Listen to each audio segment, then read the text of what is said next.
Aloha and welcome. I'm Sean Lether. If you're watching us on YouTube, please help support all of our amazing speakers and make sure to like, comment, and subscribe to our Hawaiian YouTube channel. Today, we're exploring the fascinating topic of remote viewing, the ability to perceive information about distant or unseen targets across space and time. Originally researched at SRI International and later developed under the US government's Project Stargate program, remote viewing challenges the idea that human perception is limited to the five senses and raises profound questions about consciousness and the potential of the human mind. Our guest today is Nyiam Vendryes, an audiovisual artist, professional remote viewer, and certified HRVG, which is Hawaii Remote Viewing Guild's instructor, who has been studying and practicing remote viewing for over 16 years. He has experience in multiple methodologies, including CRV, SRV, ERV, and of course, HRVG, and is presented in collaboration with several remote viewing associations, including the International Remote Viewing Association. He's also part of the Future Forecasting Group, a team of remote viewers exploring unexplained mysteries and future forecasting using remote viewing. Nyiam is passionate about researching and developing the latest potentials of human perception, and we're so excited to have him here today to share his insights and experience with us. Please join me in welcoming Nyiam.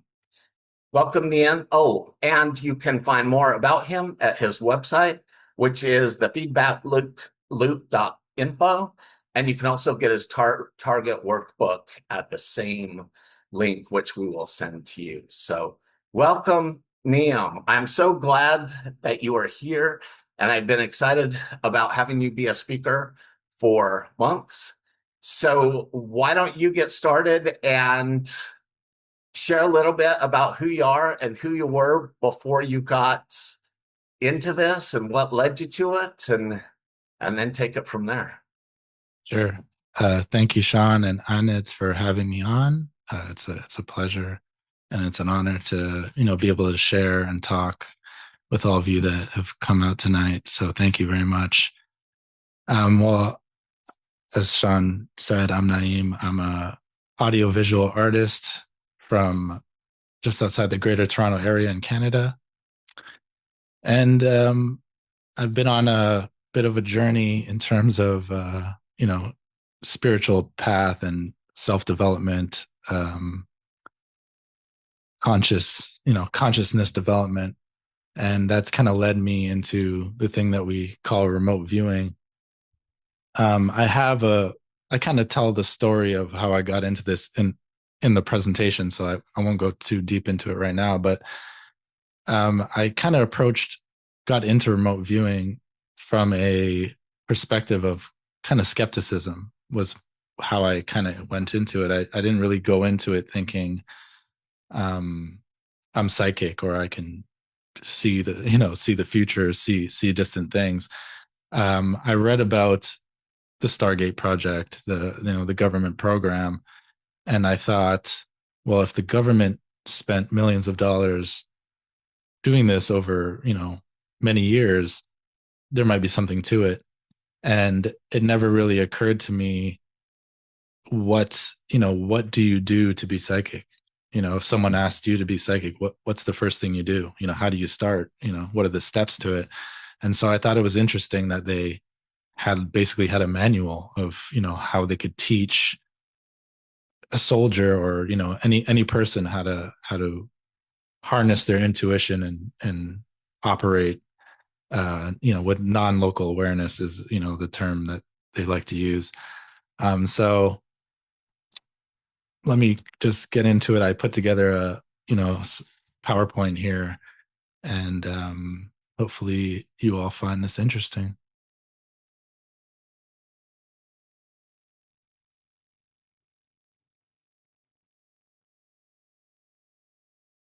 So I call it remote viewing, seeing across space and time. So like I said, I'm right outside Toronto, Canada. I spent 16 years, seriously studying remote viewing. I've dabbled in a lot of the different schools of remote viewing, the different, schools of thought and methodologies out there. I've done work with IRVA, and I work professionally as a remote viewer and an instructor for the future forecasting group. And I'll talk a bit about that as we go through this.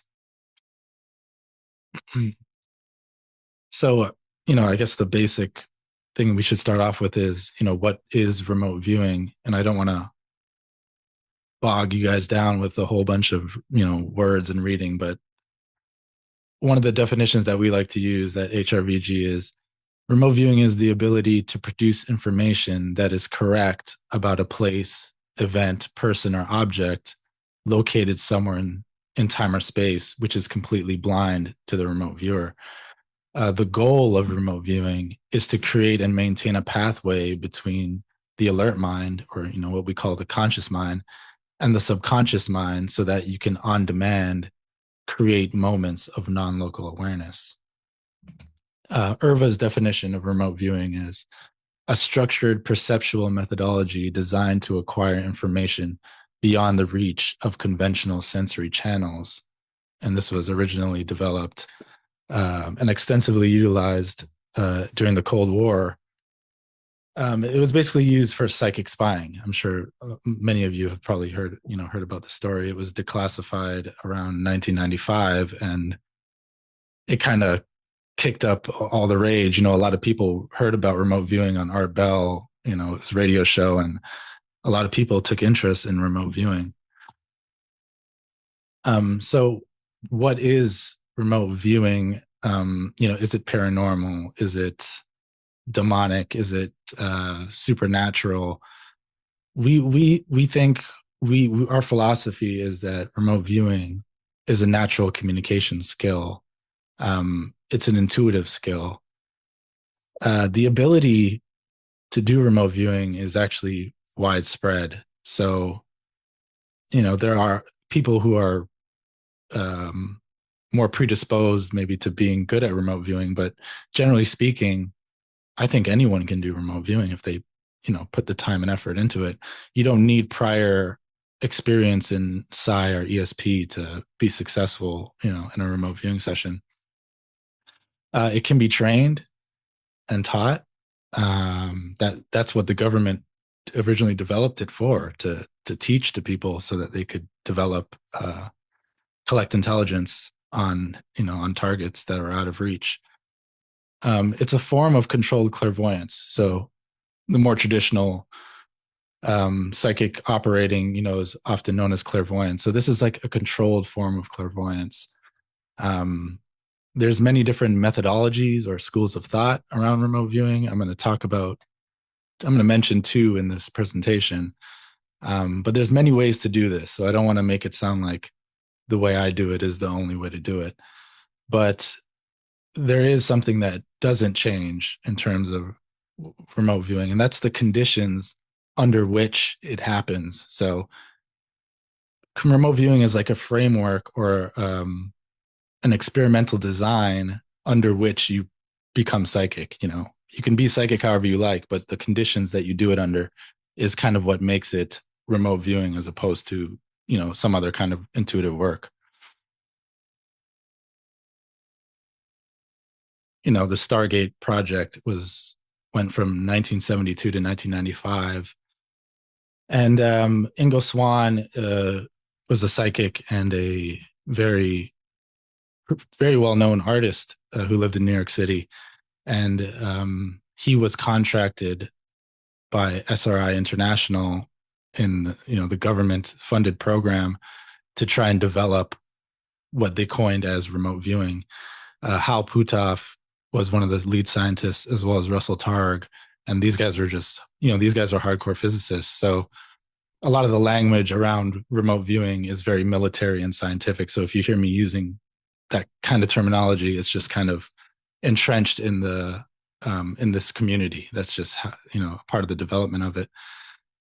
So this is what happens when scientists kind of attack psychic functioning. This was the result of them trying to dissect it and create something that they could use.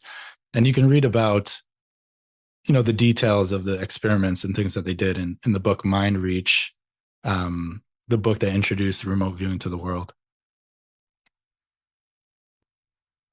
Initially, the remote viewing experiments that they did were very loose. So they were just trying to see, can a remote viewer tell me something about a hidden target?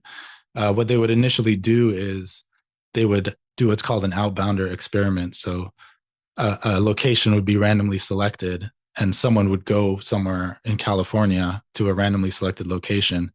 And back in the lab, the remote viewer and one of the scientists would interview the remote viewer and try to see if they can describe this unknown location. So no one in the room knows what location was picked. And they would see, can they describe something? Can they tell me something about this location? And they found that they were pretty successful at doing this. So the results would be given to blind judges who would look at the results and look at the locations and pick. In odds above chance, they were able to select the right location. So this kind of piqued their interest, and they thought, okay, well, there's something to this. Can we develop this into something that can be taught? And that eventually led to what's known as CRV, coordinate remote viewing or controlled remote viewing. And that's kind of the child of Ingo Swann's creation. And this is a step-by-step process that you can follow to do what we call remote viewing, to collect information about a unknown target. And you can find the manuals for CRV online. It's been made public. So now that we've kind of talked a little bit about what remote viewing is and a little bit of the history behind it, how did I get into remote viewing? Well, I grew up. I didn't really have many notable paranormal type experiences in my childhood, that at least that I can remember. I've had some precognitive dreams. I've had some, lucid dreams, but I feel like a lot of people have those kinds of experiences. So I don't think those are really anything that stands out too much. I was very much into magic. That was something that fascinated me, like magic tricks, illusions. The idea of how you can make something seem one way, but it's actually another way. That whole idea kind of fascinated me.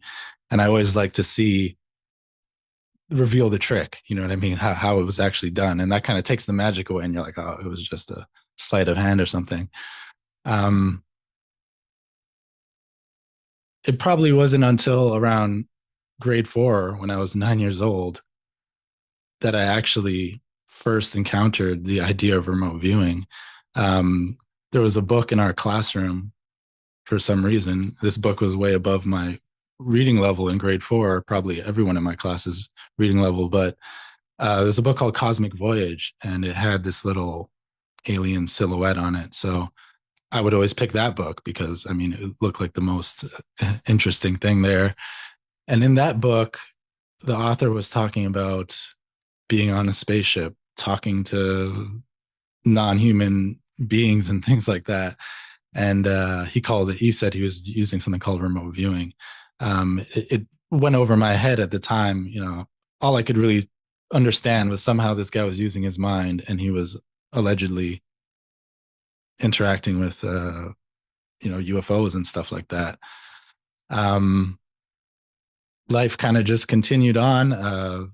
Some high school stuff here. I was playing sports. I was playing basketball and volleyball and stuff like that. Never really thought too much about that book that I read. But it is around this age, and this is for I'm sure most of you as well. You get to your teenage years, and this is where you start to think about, what is reality? How does the mind work? Sexual experiences, psychedelic experiences, all these things start to develop a bit more. And I think in my time, it was kind of the perfect storm of information that became available, when I was a teenager. YouTube became something you could watch. Before that, it was like cable TV, or maybe you found a VHS somewhere that you could, see something different. But in terms of what was available to watch, YouTube kind of opened the gates to a whole bunch of new kinds of information. Um, Books, unless a book was at your local bookstore, you're going to be hard pressed to find it. But eBay came around, Amazon was coming around, so now all of a sudden I could actually get books that I could never got before. So I would hear about them, I would watch a video, hear about a book, read a book, and you hear about another book in that book, and before you know it, you're buying a whole bunch of different books. Conspiracy theories, the 9/11, the moon landing, all those kinds of things. You start to question what's real. You want to know what's real. You want to find out for yourself.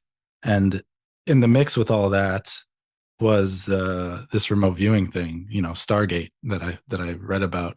And out of all the things that I was taking in at that time, remote viewing was the only thing that I felt like I could actually maybe see for myself or prove to myself. You take mushrooms and you have an amazing time, but at the end of it, you're still left with like, what was that? You know what I mean? You're gonna have to take your own personal um, interpretation of how that, how that affects you and what that does.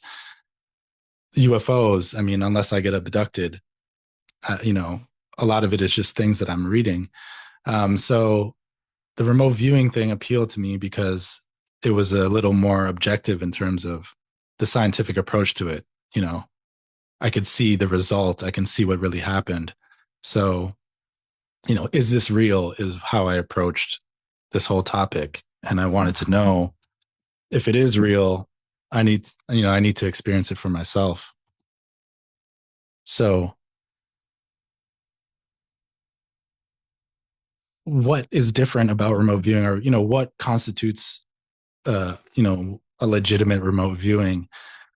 um a remote viewing session is always planned. Okay, so we all have moments of intuition, hunches, you know premonitions.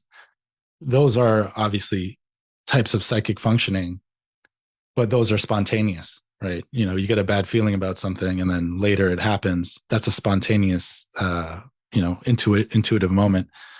With remote viewing, it's always planned. So you're always deciding that this is going to happen. I'm going to do a remote viewing session. That's the first thing about it. Second is that for remote viewing, in the most strict sense of the protocol, is that it should be blind. That means that there's no hints or no knowledge about what is being remote viewed. Okay, so the remote viewer is not told what they're remote viewing. That's the idea of working blind. It's recorded. So, it needs to be either recorded on paper or a video or, audio. This was a science experiment. That's how they develop it. So, all the evidence, all the data needs to be recorded somewhere. You can't come after the fact and be like, oh yeah, I was thinking of that. That wouldn't be considered, wouldn't be submitted, it wouldn't be admitted as a part of the session. Um, it is a very scientific protocols approach to most remote viewing methodologies. They usually have structured stages. So each step allows for certain types of information. And I'm going to talk about that as we go on. And the whole purpose of all the steps and all this stuff, which can kind of seem like unnecessary. You're probably thinking, well, why don't I just get this information and just get it directly? It's the idea of signal to noise. There's certain information that's good about the target that we want, accurate information. And then there's what we call noise, which is your imagination, your preconceptions, your belief, your misinterpretations. Every person has those, right? You can see a crime, four people can see a crime committed, and when they're interviewed by the police, they might tell a slightly different story. They might misinterpret something, see something assume something, fill in the blanks. So the same thing happens when you're doing psychic work. You have your own lens that you're perceiving the data through. So the whole point of a remote viewing methodology is to try and reduce those things, the imagination, the noise, the assumptions.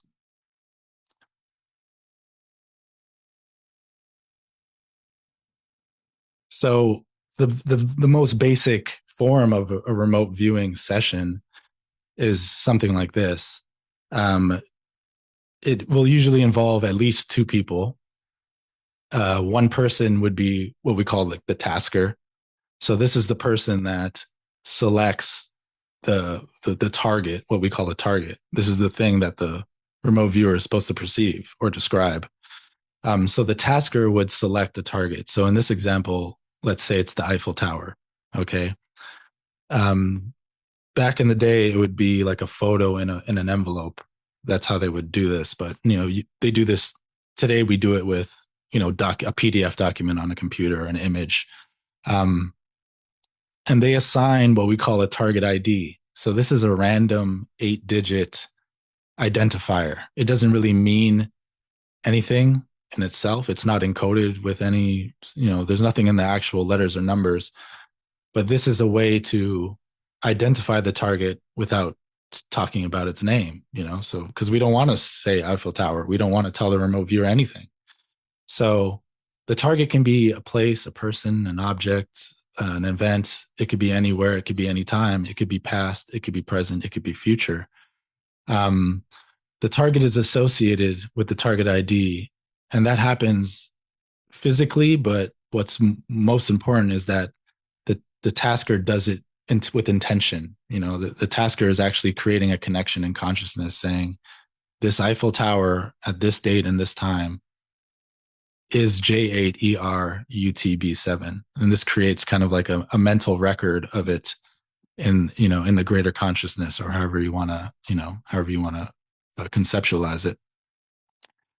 Now, just the target ID is given to the remote viewer.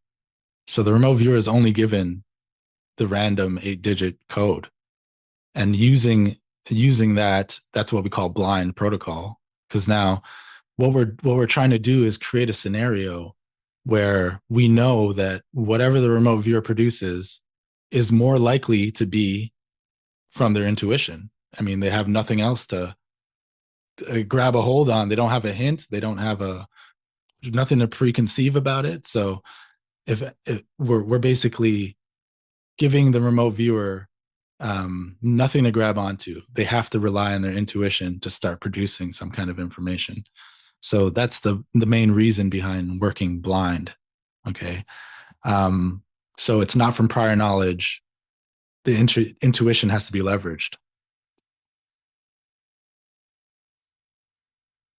Now, it's only once the session is completed. So the remote viewer might, let's say, work for 40 minutes, and they might produce a bunch of pages of work.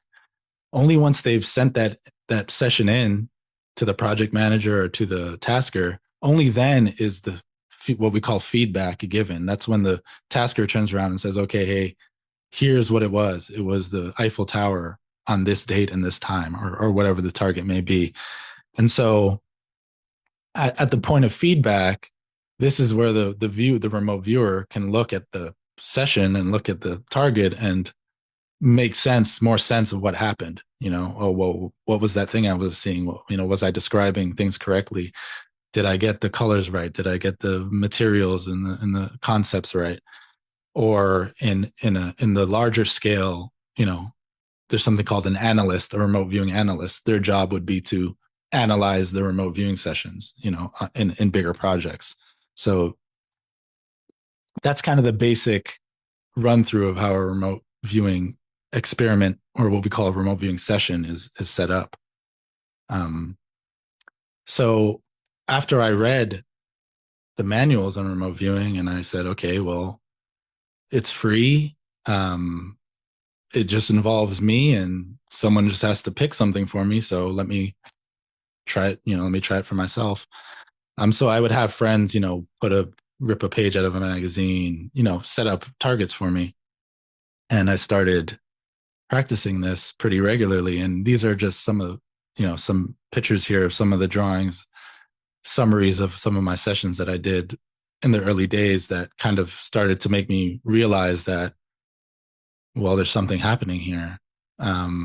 So in this case, it's the Tower Bridge, and there's a gun salute happening there. And I drew these two towers and some people watching, and there's something flying through the air above, right? This target was the whirling dervishes. It's a dance that they do in Turkey, and I said there's some kind of structure with a dome shape back there, and then there's all these people kind of moving around in circles, and it's kind of competitive and it's active. And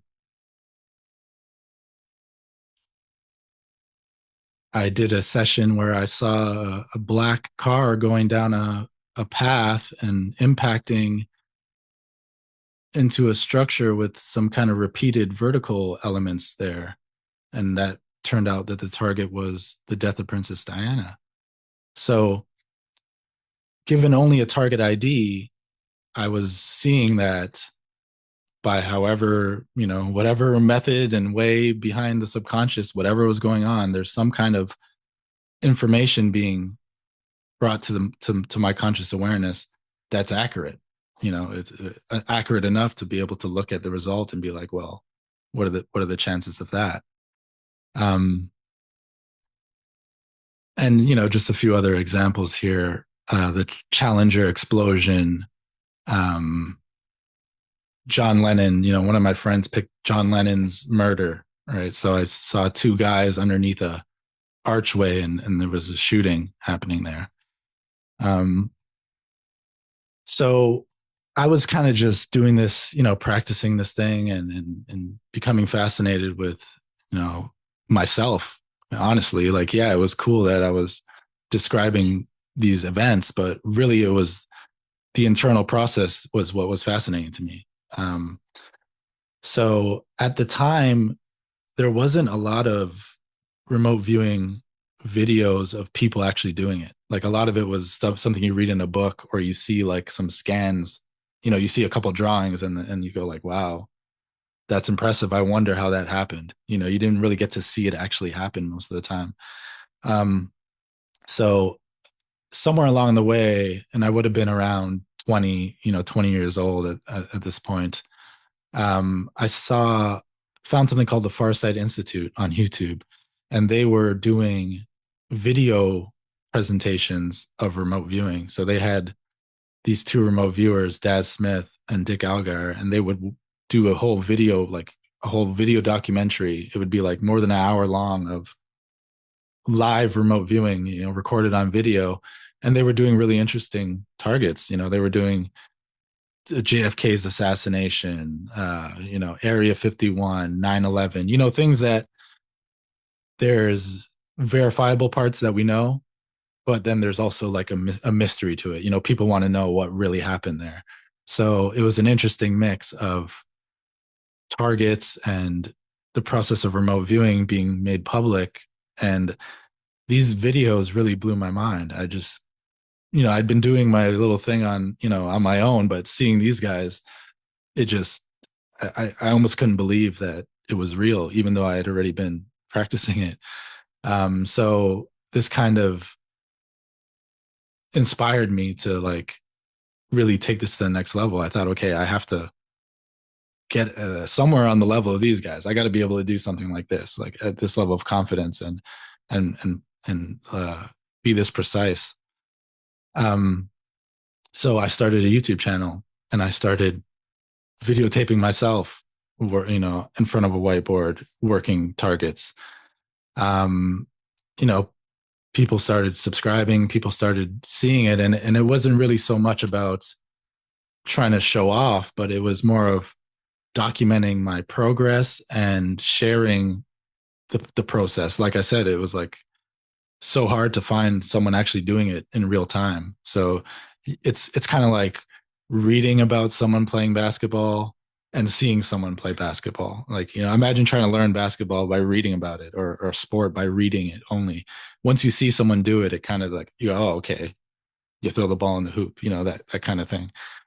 So that was my moment. That was the moment for me where I realized, oh, that's how you do it. That's how it's done.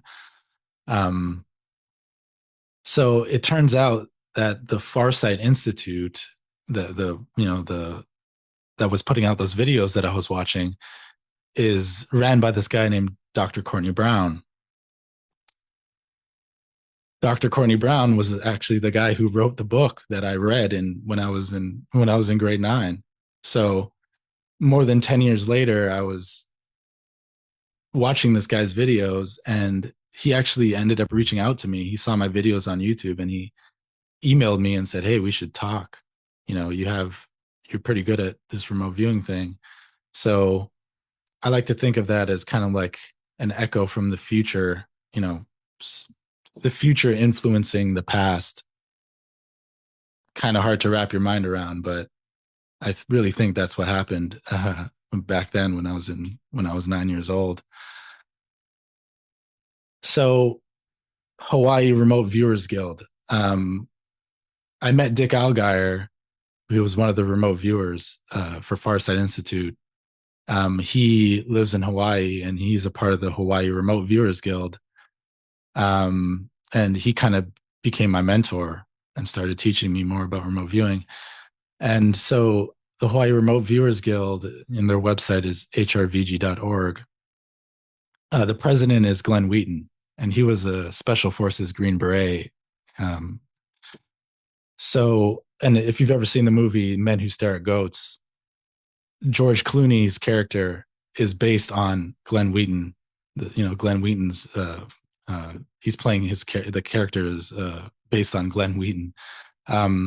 So Glenn Wheaton, while working with the Green Berets, they were working with a man named Dr. Richard Ireland, and he was working as basically an asset. He was working like as a spy with the Special Forces.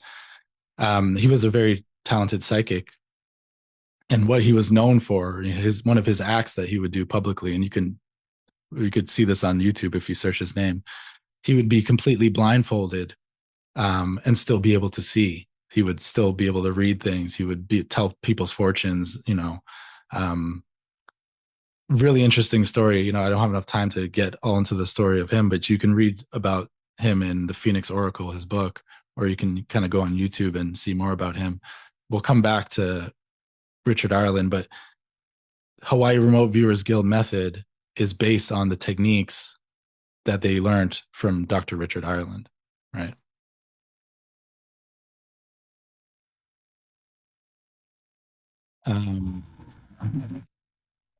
I'll actually play a little short clip here of Richard Ireland doing his thing so you can kind of get an idea for it.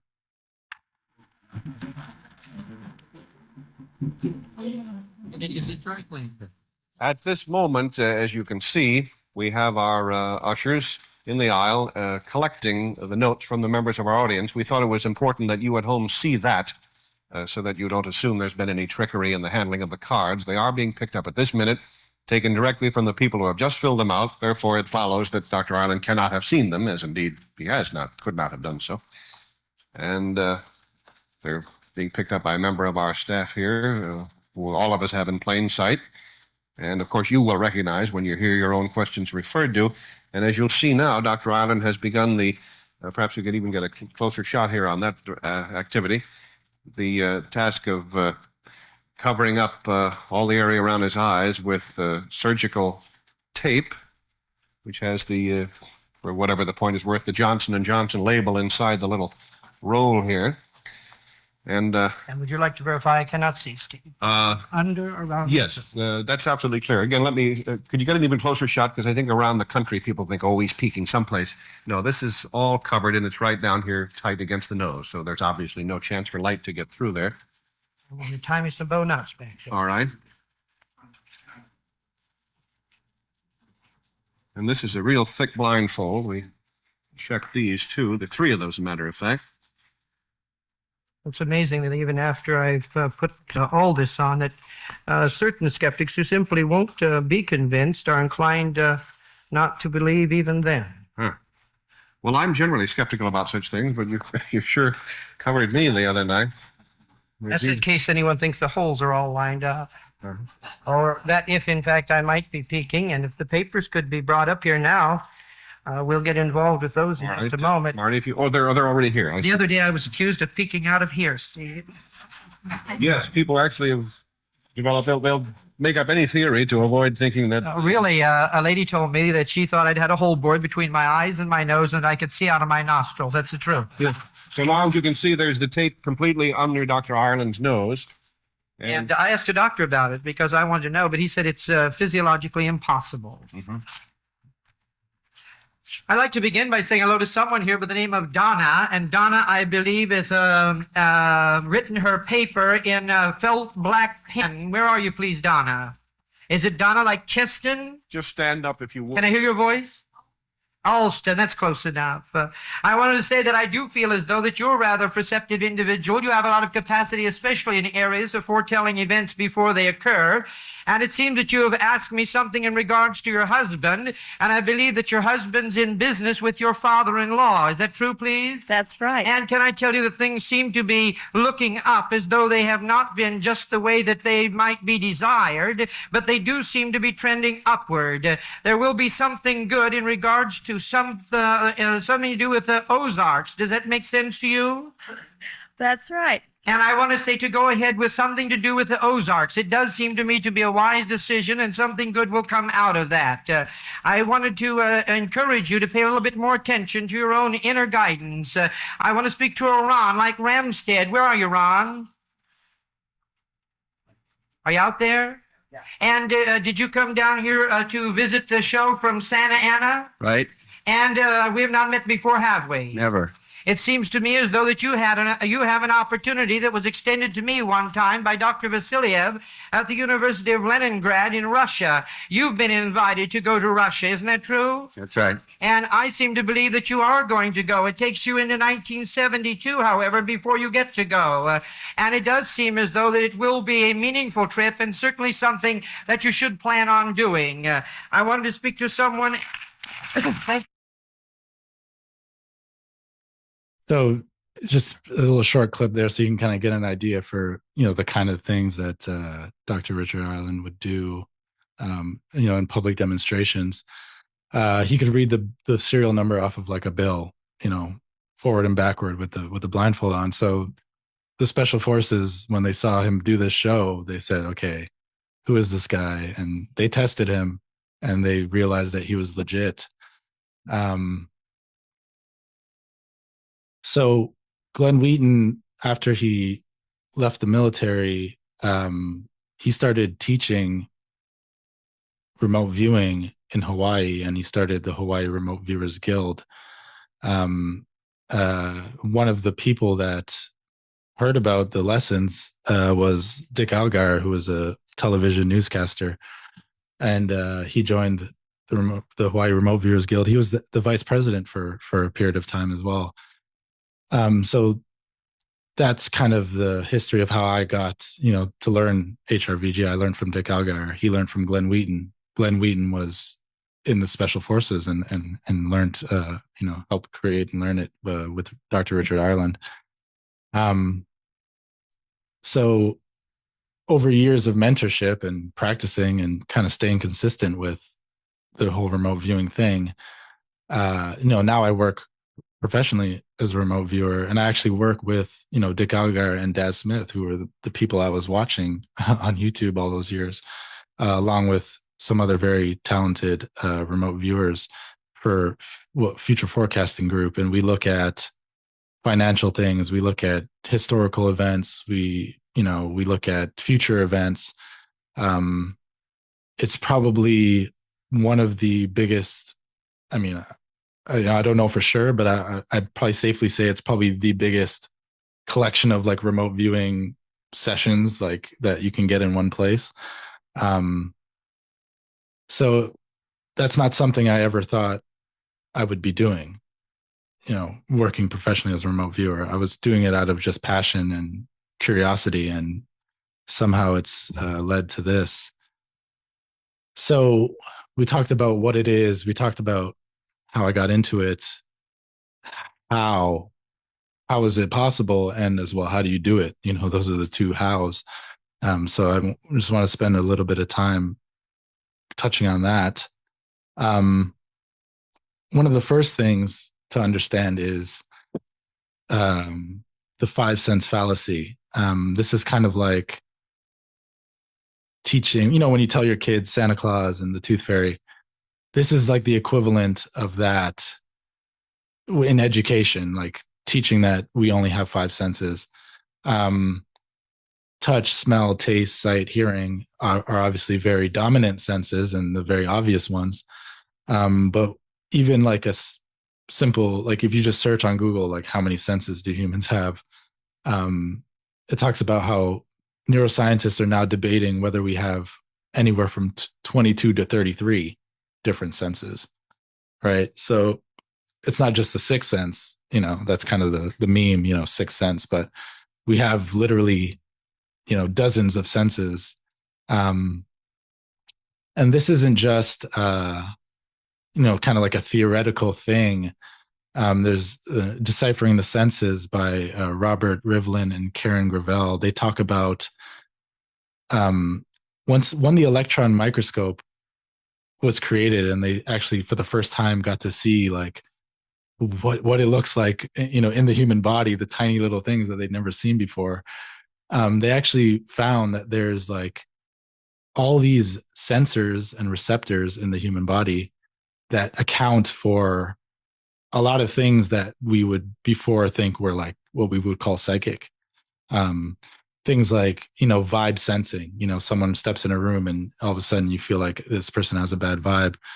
There's receptors in your nose that can like smell emotions, motives, sexual receptivity, directional finding and locating receptors in the endocrine system. So like dowsing, locating things. Some people can find things, natives have been known to have been able to locate water and, different things like that. Whole body receptors all over your body, including what we call hair, that can identify motion that you haven't visually perceived. So if you've ever seen like Aikido where, a guy chops a bullet, a speeding bullet with a sword, he's not doing that with his eyes, right? He's not seeing the bullet. He's sensing it and feeling where it is using these other, senses in the body.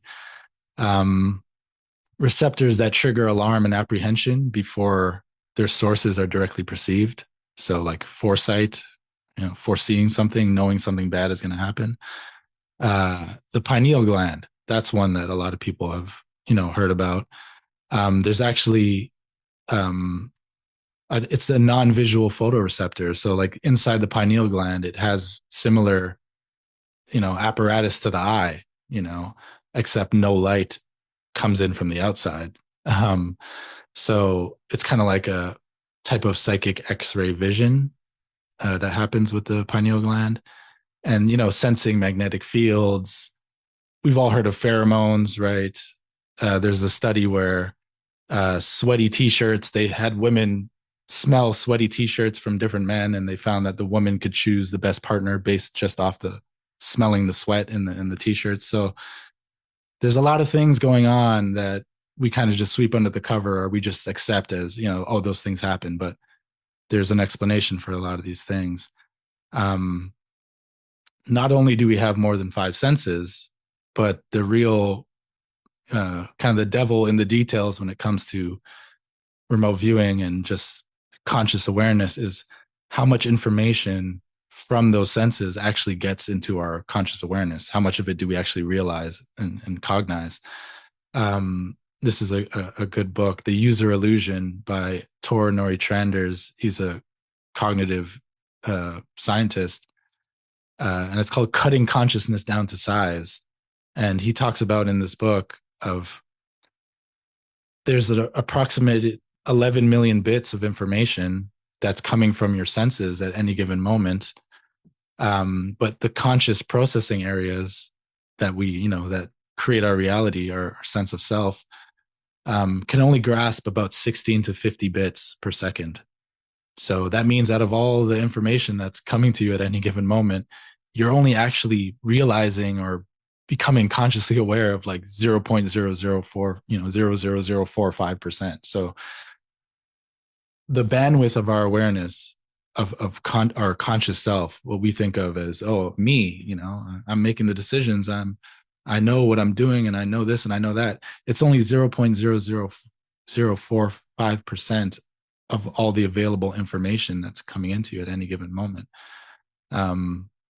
So the subconscious has all this other information that we kind of just, it kind of gets cut off, and we only process what we can at any given moment.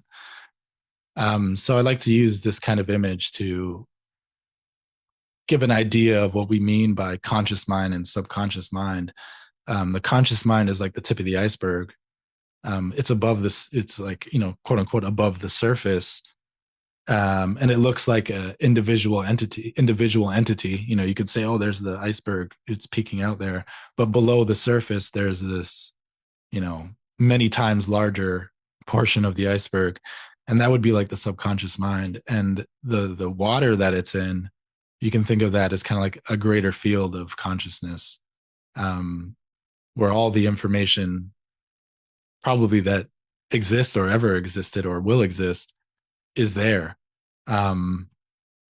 Probably an easier way to understand this in our age of technology is like, the cloud. People have things are stored in the cloud, right? You don't have to save everything on your computer. It's in the cloud, and when you need it, you'll stream it. You watch Netflix. Well, it's just getting streamed, and on your computer, it's there, and you're watching it, but all the data is stored somewhere else. So you can think of the subconscious mind or the greater field of awareness. It's kind of like the cloud, right? Oh, there's all this information there, and we just take what we need when we need it. Starting to think of, and there's theories on this already. The brain is a receiver, not that consciousness is created in the brain, but it's receiving, a stream of consciousness. The local experience is what we're usually kind of tuned into.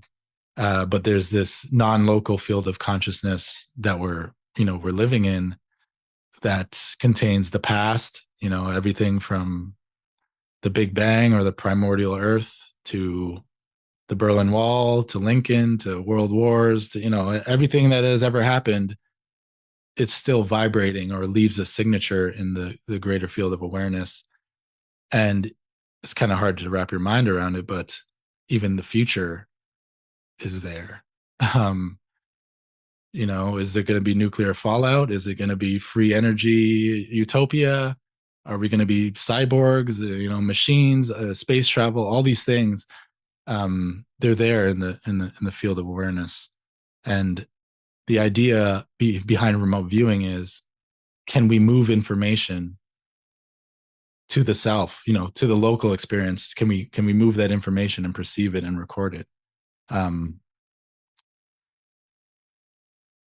We know, some of you are probably, aware of brainwave states, right? We have the beta, alpha, theta. Beta awareness is associated with, being fully conscious, awake, busy mind, engaged, concentrating. Alpha state is more like light dreams, light sleep, dreams, meditation, creative visualization, connection to the subconscious. That's a kind of a key one there in terms of the topic that we're talking about here. And then theta, which is like when you're having, deep sleep, lucid dreams. If you've ever been under hypnosis, you're being put into a theta state where you can all of a sudden relive or remember things that you don't necessarily remember in your waking state. So keep this in mind. We're going to kind of touch back on this in terms of remote viewing as we go ahead with this. In terms of science, a lot of people say, well, if psi is real, then where's the science to prove it? There's actually a lot of science that already shows that there's something happening in terms of psychic functioning or ESP. Dean Radin has a lot of great books on it. Conscious Universe, Supernormal, Real Magic are some really good ones. But in his books, he's done a meta-analysis of many decades worth of experiments in ESP, and shows that if you take all the experiments over decades and decades and you average out, what are the chances, the hit rates and things like that, it's way above chance. So statistically, by the numbers, there's something happening. Whether or not mainstream scientists want to try and find out what that happening is, that's a different story, but the data is kind of there. I just want to highlight two of the interesting experiments that he talks about in his book. One of them is presentiment of a future emotion. So in this experiment, a participant sits in front of a TV screen and they push a button.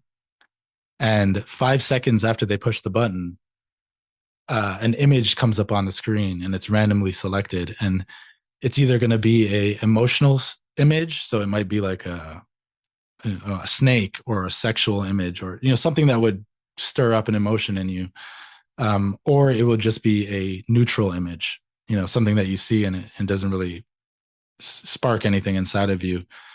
What they found is that if you monitor the skin conductance of the participant, anytime a emotional image comes up on the screen, before the image actually comes on the screen, their skin conductance is reacting. There's an increase in the skin conductance.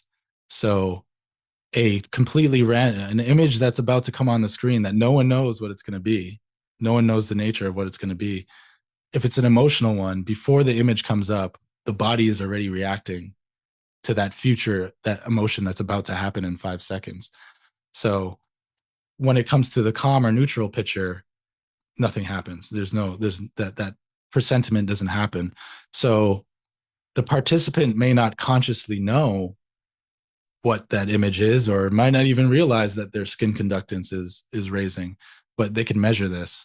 So the body is reacting to some future emotional response, whether we know it or not. So that kind of gives credence to the idea that there's certain there's certain sensing abilities that we have that are working, whether or not we know how to use them, or whether or not we're even aware of them. They're happening. One of the most successful experiments of this kind of nature is called the Gansfeld. They take ping pong balls and they cut them in half and they put them on your eyes, and you put on headphones and it's pink noise, so it's static, and they shine a red light on your face so that all you can see is kind of just pink. It's kind of just a pink field, and you're in an isolated room. And in this state, your brain needs something to go off of. It's looking for a pattern. It's looking for something that it can analyze and tell a story. It needs input. So once you're put in this state for a good period of time, you begin to hallucinate. Your brain gives you something to see and experience. So in a Gansfeld experiment, one person is in the shielded room. They're in the Gansfeld, and then someone else acts as a sender on the outside.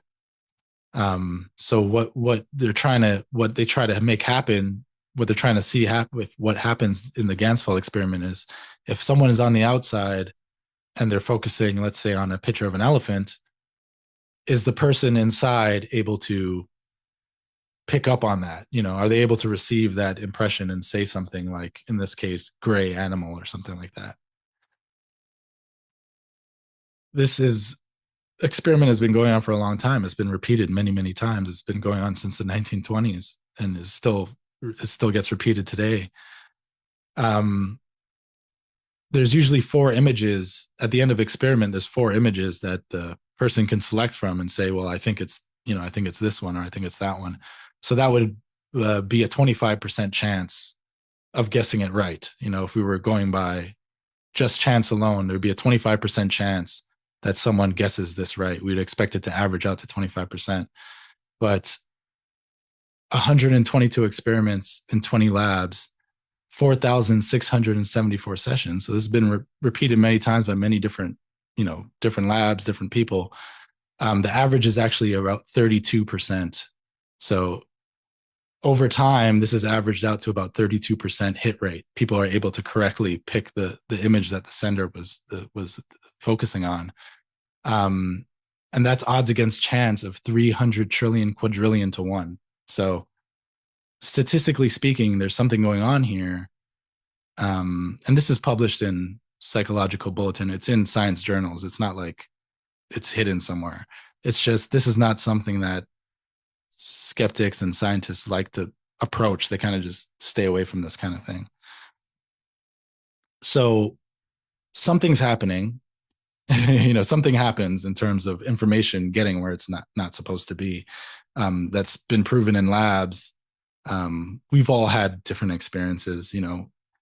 Many people have precognitive dreams. That's not an unusual occurrence.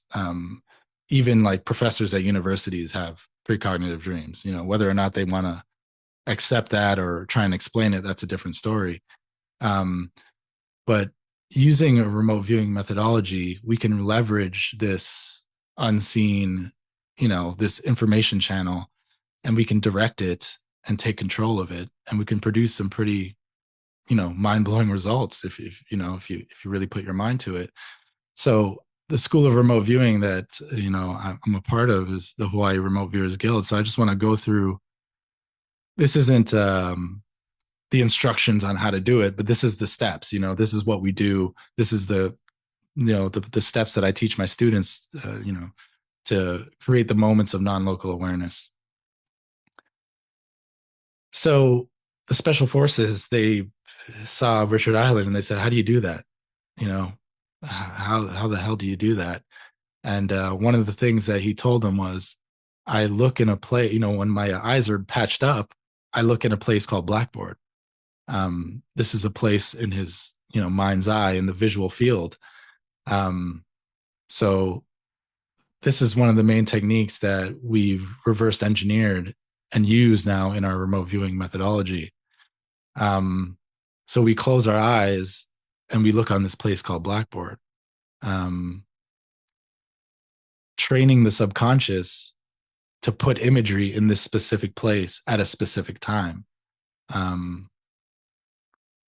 Remote viewing methodologies are highly structured, like I said. In HRVG, we like to say it's like the tea ceremony. If you've ever seen a Japanese tea ceremony, it's like everything has its little spot. You put this thing here and this cup goes over there, and you wipe the cup with this rag, and then someone watching it would be like, "Well, why are they doing that? Well, what's the point? And why don't they just?" Everything kind of serves a purpose to create. You're creating a new habit. You're creating a new mind state. Whenever it's kind of like a ritual. Why do people do rituals, right? It puts you in a different mind state. So everything about the methodology is set to trigger you or cue you to let your subconscious know we're about to do remote viewing. You're about to do the quote unquote impossible. So the structured discipline method is to keep your mind focused on the task at hand, right? We don't want to be thinking about what's for lunch later and what happened last week. We need to have our full focus. Like I said before, the conscious awareness is just this little sliver. It can only hold so much information at once. So we got to have our full attention here if we want to catch some data. We want to catch some impressions. We got to be paying attention. So this is usually done sitting at a table, paper, pen, ruler, going through a number of processes here, and then it ends in a ERV state, lying down with a blindfold, kind of like a little dream state. So the methodology is designed to take you through all these different brainwave states. So you start off in a beta awareness, doing things really fast, fast-paced, quick impressions. Then it moves into an alpha state, kind of like the daydream state. You're a little more relaxed, you're slowed down, and then it ends in that theta state where you have something like a little dream and experience about the target. So what's the how does it start? How do we do this? What's the first thing that happens? I teach my students this first. This is the first thing we do. We want to develop this ability to see the imagery. So we do what's called a visual ideogram. So we close our eyes and we look on Blackboard, but only for 1.5 seconds. Because we're in a beta awareness, we're in a beta state. Your ability to access the subconscious is very limited in your waking state. That's why we're not walking around knowing everything, right? We got to meditate or get in that slower state to get insights usually, right? People meditate to get insights. So we train, and this is done through repetition. You do this over and over. It's not going to be correct every time. You do it multiple times against different targets. So here's some examples of 1.5 seconds of communication through imagery with the subconscious mind, right? So these are all real. Everything I'm showing here is real results. Most of them are mine. Some of them are from my students. This is one that I did when I was learning. So it's like, okay, the target is this Moai statue. Okay, I drew something that's kind of shaped like the statue there. Lincoln's funeral arch.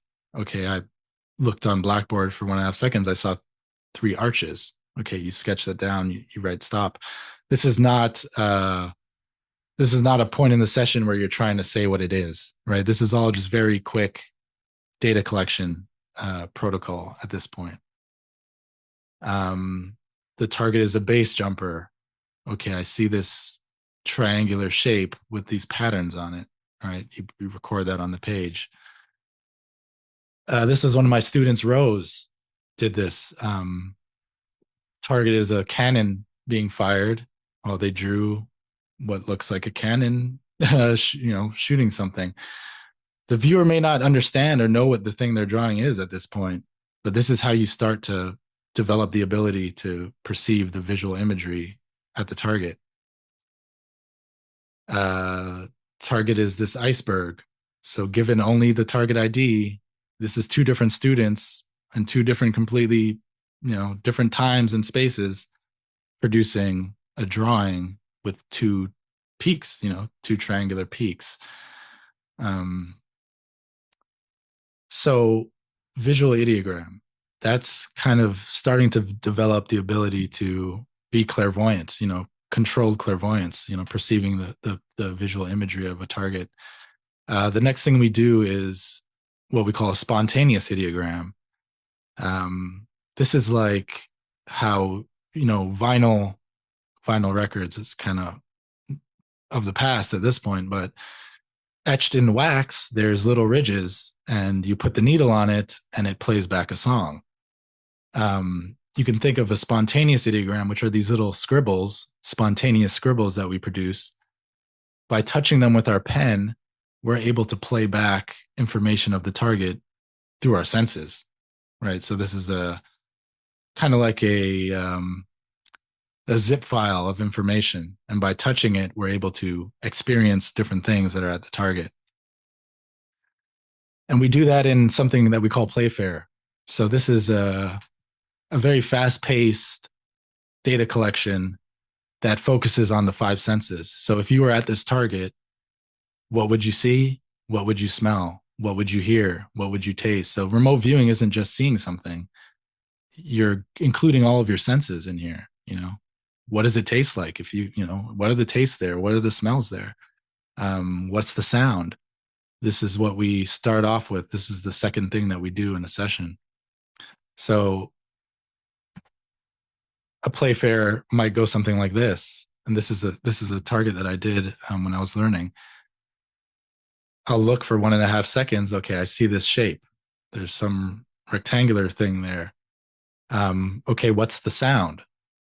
Okay, there's a scrape and a crunch sound.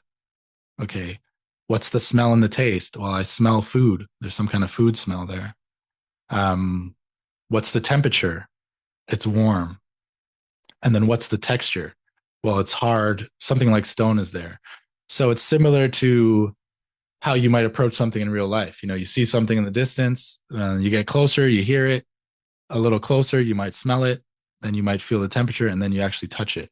So we're walking ourselves kind of toward the target, but we're blind. We don't know what it is. Then we repeat it. We do another one. Okay, I see this thing again. This shape here. There's a loud screech. There's some dirt. I smell and taste dirt. It's warm. There's something linear and man-made there. Something linear and man-made. And we repeat this, a couple times. So you might hear, I heard a horn. I heard voices. I felt that there's something smooth and shiny. And then you get the feedback. It's like, okay, that's how the low-level data collection correlates to the target, right? And at this stage, you're not trying to guess what the target is. You're not trying to name it. We're trying to collect low-level data to build. We're building up to something. So that's kind of like how Playfair is a powerful tool in collecting like an organized line of data. There's a thing that's shaped like this. It's loud. It's making a crunch noise. It's man-made. It's linear. It's got a horn. It's a train with a bunch of people on it. The next thing we do is another Playfair rendition, but we use neurolinguistic programming. We call it Nemo. It's this icon here. So if you ever see someone doing HRVG remote viewing, you might see them draw this little icon and touch it with their pen. Nemo stands for Neuro Interrogation Mask Overlay. NLP has different postures. One of them, one of the important ones here is involuntary eye movements. So you've probably heard like a police officer can tell when you're lying, by looking where your eyes go, things like that. So the eyes move in different directions depending on what's going on in your mind, right? There's a correlation. Your subconscious is in control of that. It's not conscious. It just happens whether you like it or not, it's happening. This is a screenshot from a documentary of a firefighter remembering what happened in his experience at 9/11. And right at the screenshot, he's literally saying, well, I remember that, like he's trying to remember the image, and he's looking up and to the left, right? So you can probably realize that whenever you're thinking of an image, trying to remember an image, your eyes go up and to the left. So you say, oh, well, what was that? What did my first car look like? Your eyes are going to move up in that direction. So we leverage that in our remote viewing. We try and put ourselves in certain body language, using the body language, we put ourselves in certain positions to remember certain kinds of information.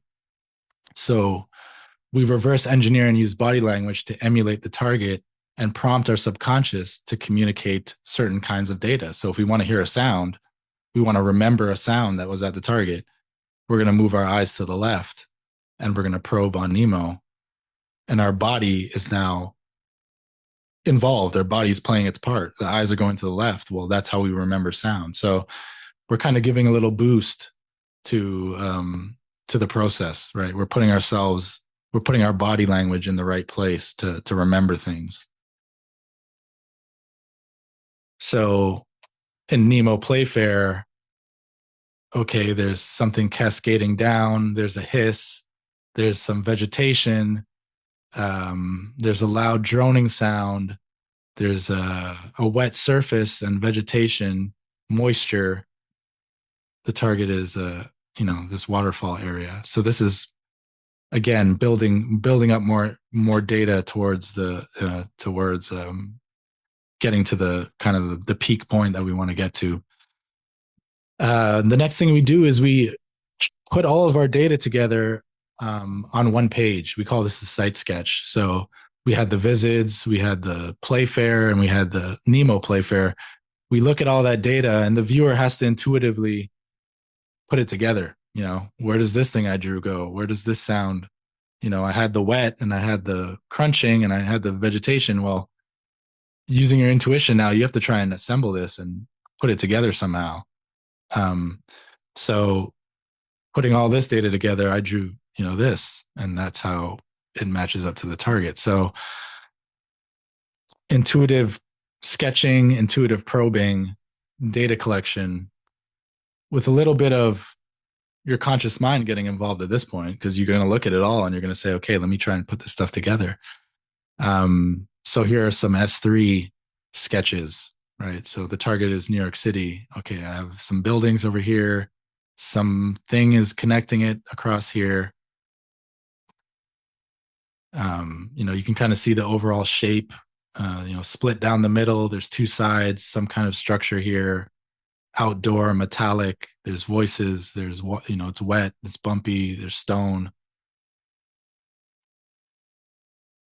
This is 3 different site sketches from 3 different students.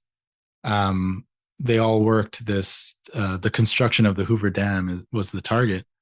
And you can see it's Brian, Joseph, and DK, and they all have cliffs, some kind of water, stream of water or water source.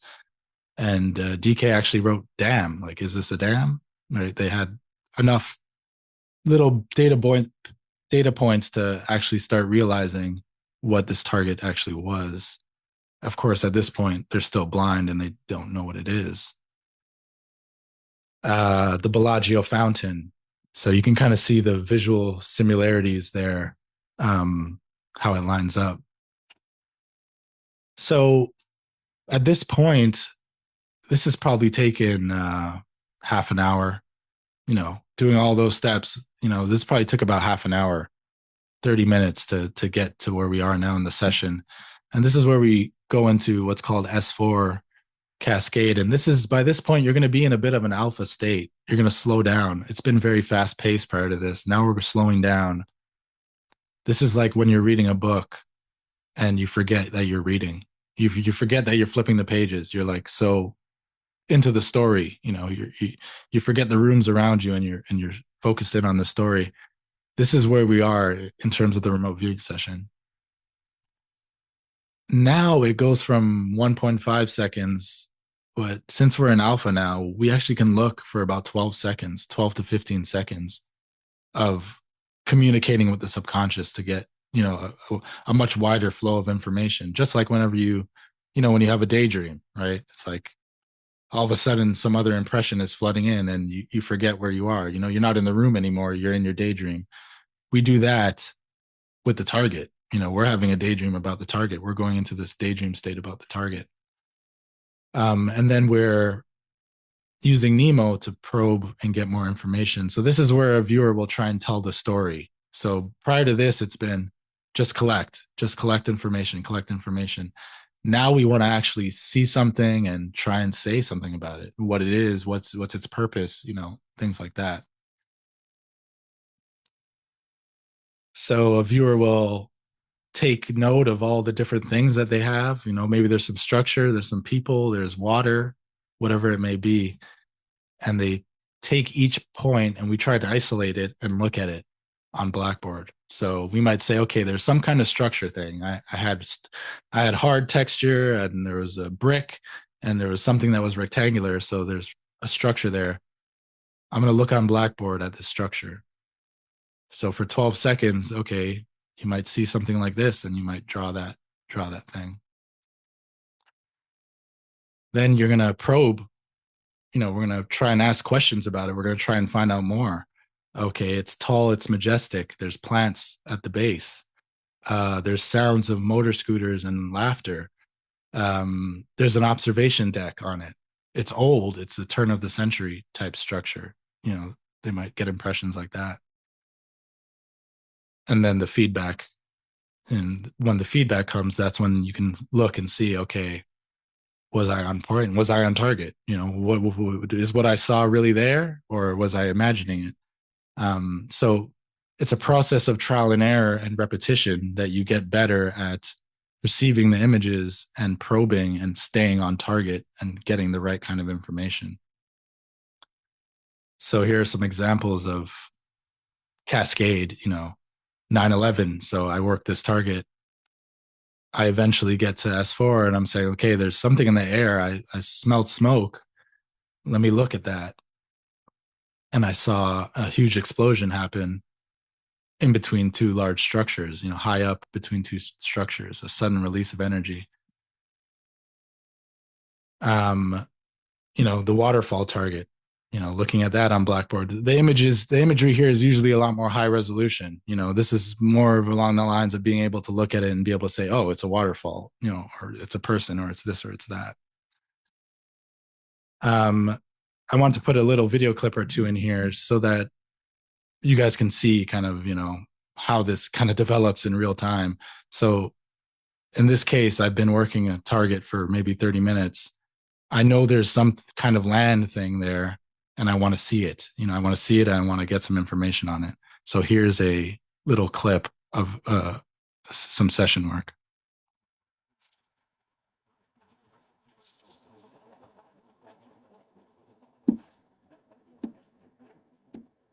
This is the looking for around 12 seconds.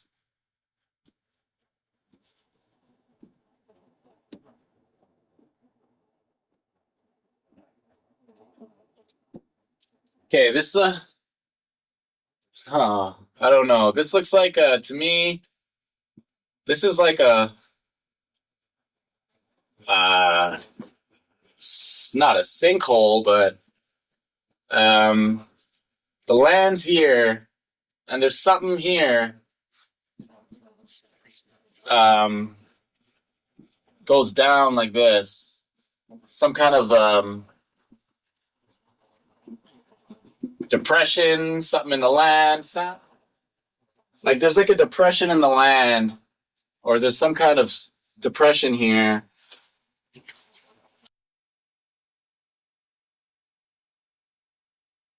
So that's a little clip there of that initial moment of seeing something, and then from there it's investigating it, asking questions, probing, trying to find out more. So that the target was this whole thing in this lake. So you can see how the drawing lines up with the thing that was there, right? So this is how over time you fine tune yourself to be accurate. And then from there, you can kind of start looking at things that you don't know. You can try looking at things that are a little more mysterious. Here's some of my students' work. Dean worked this target of a volcano eruption, and you could see he's drawn the big plume coming out, something splattering, and he says lava, hot, rocky, splashing up, gaseous, sizzling, hot smoke. So the information is there. You just need the right structure and protocol to help you receive it and put it on paper. When you download a file on the internet, it doesn't just appear on your computer. Your computer has a protocol that it's doing. It takes little bits, little pieces at a time, and assembles the file. A similar kind of thing happens in a remote viewing session. We're getting the small pieces, we're putting it together, and eventually we get the whole picture. And then the last step is what we call S5, or extended remote viewing. And this is where you'll lie down and kind of have a little bit of a dream experience about the target. So that's the kind of the pen and paper basic format of HRVG remote viewing. The question then becomes, how do you use it? What are you going to use it on? What can you do with it? You can look at the past. We did a target on Göbekli Tepe, which is a ancient ruin site. Solar worship built by the gods. Had a whole bunch of really interesting historical data come through in those sessions. We did a whole project on this with multiple remote viewers looking at this. I worked a session on Machu Picchu when it was active, right? So far in the past, like when there was actually people doing things there. I saw some pyramid-like structures. This is a artist rendition of what the kind of like the pharaoh or the lead guy of Machu Picchu looked like. And you can see in my session, I see a guy in a robe with some kind of headdress. He's wise, he's godlike, he's worshipped. He's like a judge. He decides people's fates. So you can look back at some really interesting historical things using remote viewing. We did a target on Da Vinci, right? So I'm working this target, and I'm seeing this big guy with a big beard, and he's wearing a hat, and he's an explorer, he's a scientific, he's a tycoon, he's interested in documenting things and creating records. So you can kind of learn things about people or historical events that you otherwise would maybe never know, and you can experience it directly through some interesting remote viewing. We looked at Nikola Tesla, saw some generators, and got some insight into his personality and things like that. So working as a group of remote viewers, you can kind of build a profile on someone with enough data, right? You can collect enough information and kind of start to learn new things about historical figures. Looking at mysteries. This is really popular in the remote viewing circles, right? We did a project on Skinwalker Ranch, which is a television show of there's a ranch that has these paranormal things happening there. In one of the episodes, there was a UFO that they caught on video. So our project manager said, well, that would be interesting to see what the remote viewers see. We have this real image of something in the sky. What do the remote viewers see? What is that thing? So working blind, we did this project on video. It's on YouTube. You can find it on YouTube. I drew the hills there at Skinwalker Ranch. I saw a UFO flying in and out, and I saw this disc-shaped craft interacting with the site. So in terms of non-human intelligence and aliens and UFOs, that stuff is something that you can kind of dabble in and get an insight into using remote viewing in a more direct way. We did a project on there's an image that was going around the internet of a alleged alien on a gurney lying down on a gurney. I put the title there for the video. You can see that on YouTube. I found myself inside of a kind of like a top secret type facility, and I see this thing lying on a gurney there. So some interesting things you can look at. It's not all, I've been showing mostly boring type things, structures, waterfalls. Those are the kind of things you work to get good at it, right? You got to be able to know that you're accurate before you move on to some of these more interesting things. China had built this hypergravity facility. The headline was China turns on hypergravity machine to compress time and space. So the guys at FFG thought, hey, we'll get the remote viewers to look at this.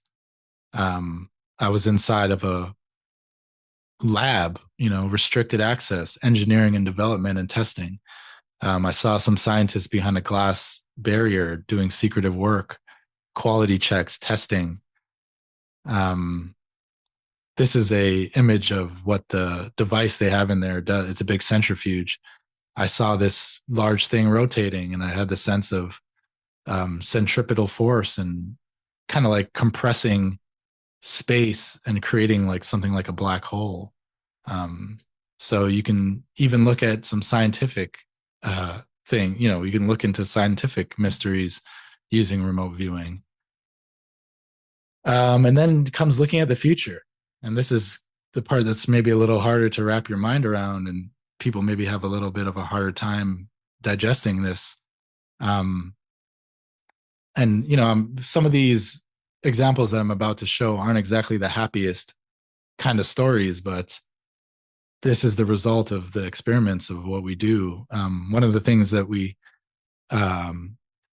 do is try and look at future news events, like what's going to be the big news event that's going to happen next month. Like we try and see it before it happens.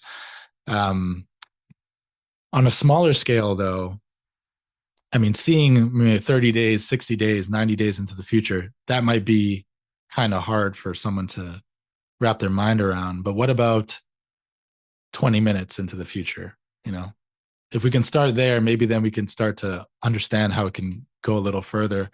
I made the video on YouTube. I documented this in an uncut video, but usually in a remote viewing session, the target is selected and then the viewer views it and then you get the feedback.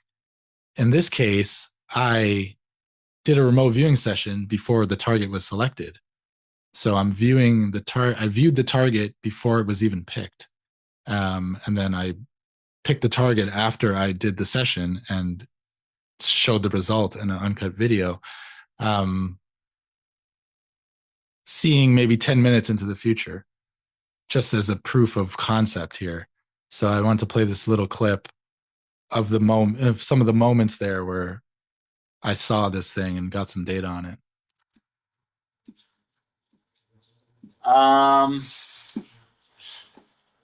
Okay, this is like I don't know what this is, but it's got like parts that go up like this, but then maybe something else here. This is weird. Didn't see this too well. Textures would be like it's got like some kind of patterns on it there. Yeah, it seems like it's got like a upward and outward shape, but then maybe something like nested in that. This weird shape there. Okay, I see this from above. This is like something rounded. Something rounded like this. And there might even be some other structures nearby this. But like something that's kind of like a tower, a cylindrical type shape, rises up. There's something up here, and I see this from above, looking down on this. It is. Let's see what we got. Oh, and there it is. That's actually a pretty good hit. Hopefully that was interesting.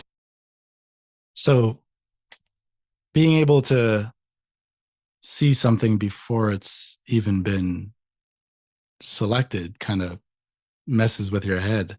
But it's similar to the experiment that I talked about earlier, where the body is reacting to something that didn't even occur yet. This is just taking that to a higher level. It's not just a feeling, it's realizing and seeing and getting information, bring it up into the conscious level. So yeah, looking at the future, there's some of the drawings there compared to the feedback. What about looking into the future at real events? So this is something that we do at Future Forecasting Group. So you keep in mind that this is everything I'm showing here is like blind, right? So we weren't told what this was, but the target was who's going to be the next president, right? That was the target. We published this in March, and we actually put it on YouTube. So this was already on YouTube, months before November occurred. And in that video, there's a screenshot there. You can see I drew someone and I brought up the image and I said, I think this is Donald Trump. I think Donald Trump's going to end up being the president. At the time we did this, there was maybe like 5 different candidates. There was a number of candidates at that time, but completely blind, using remote viewing, I put my bet on Donald Trump winning the next presidential election many months in advance. And some people might say, well, that's not that impressive. Maybe of course he was going to win. But the point is that I did it using remote viewing. I didn't know what it was. I didn't guess. I didn't use my bias. I didn't use assumption. It was collected through remote viewing. And in November, he won the election. We did a similar kind of target in July of 2025. They tasked us on who's going to be the next head of the Federal Reserve, right? Someone was going to get picked as the new head of the Federal Reserve. They wanted to know who's that going to be. So I drew this image and I described this guy, and we end the session and they give us the feedback and they say, okay, well, here's all the here's all the potentials right now who could be the selected. And I said, okay, well, that's my guy. I know who I saw. It's this guy here. And in January of 2026, Kevin Warsh was selected as the new head of the Federal Reserve. So you can predict future events. These events are events that are going to happen. Like, we know there's going to be an election, right? So there's going to be an outcome coming in the future. We know that someone new is going to get picked. So these ones are a little easier to target and produce information on. But what about things that aren't scheduled? Things that just happen. Things happen every month, and it's hard to know exactly when or how they're going to happen. But major news events, one of the things about remote viewing is we need to be able to have some kind of feedback, right? So in order to try and look at a future event, the news is a public source of feedback, right? I can't change the news. I can't change the news. I can't make something come on the news that's a huge event, right? So as remote viewers, if we can try and look at events that are going to happen be major headlines on the news, that can serve as a good feedback, because the next month or the next 30 to 60 days it should appear there. We should see something that correlates with it. So for the last 5+ years, we've been doing this at Future Forecasting Group. Every month, we have multiple viewers trying to look and describe what's going to be the big news events in the following, near future big news events. So I just wanted to, there's so many, and some of my colleagues have done some really amazing ones. I'm just going to show a few of the ones that I did that I like to show because they're really interesting. And this is the part where I say some of these are sad, some of these aren't exactly happy stories, but I'm trying to show the remote viewing part of it here. Let's not focus too much on the actual content of what happened in the story. So in March of 2023, we're doing our experiment where, hey, what's going to be the big headline in the next 30 to 60 days? What's coming over the horizon? One of the things that I saw someone getting strangled and choked from behind. I said, there's going to be a significant news event that's going to be a strangulation murder. That's going to be, a big news event. Pretty much exactly a month later, Daniel Penny, Jordan Neely incident happened. And this was a pretty big viral event because people made videos of this on a New York subway. This man was choked from behind and he died. And there was a whole bunch of protests that happened afterwards. It was a big event. What are the chances that I drew that by random chance, a month before? People can make up their own minds. In April, we did a project. We tried to look at the next 4 months. What's going to be the big news events in the next quarter? During that project, I saw someone looking down the sight of a gun. I said it's mid-speech. They're taking aim at someone mid-speech, and it's politically motivated, and national security is going to get triggered, and it's an assassin-type event. I saw a man standing in front of a crowd, and I saw someone perched up on top of a structure off on the side taking aim. A couple months later, there was the assassination attempt on Donald Trump in Pennsylvania. We published that. This is a thumbnail that was on YouTube in April, and that happened in July. And you could see the drawings there, just as proof of concept there, because a lot of people think we put these things out after the fact, but a good deal of them are actually on YouTube before they even happen. This one was an interesting one. I saw a brawl happening in a parliament building. I saw a guy rush up to the right at the front where someone would be giving the speech, and I saw him take a swing at the guy speaking, and I saw a whole bunch of other people in a scuffle, fighting over a law, a bill or a law. Something gets passed, and people start a big commotion starts over it. That was in February. We published that, and you can see here. This is I didn't select this image to put here. This was the image on multiple news outlets. This screenshot right here was across multiple news sources, and you can see I drew a guy in an eerily similar position in an eerily similar situation in the months leading up to that. So some of those really unique stories are really interesting. I like to show that one in terms of the imagery is very strong on that. And I'll close it off with this one. We published this in August of 2024. And this is an actual video of me describing my impressions. This is what, we post on our website. This one was out of protocol. This was like this. I just got this morning. Like I was just in bed and I was thinking like, oh, we have world events later today. And then I kind of dozed off back into sleep. And then I see myself looking at this guy with his arm stretched out and he has a gun.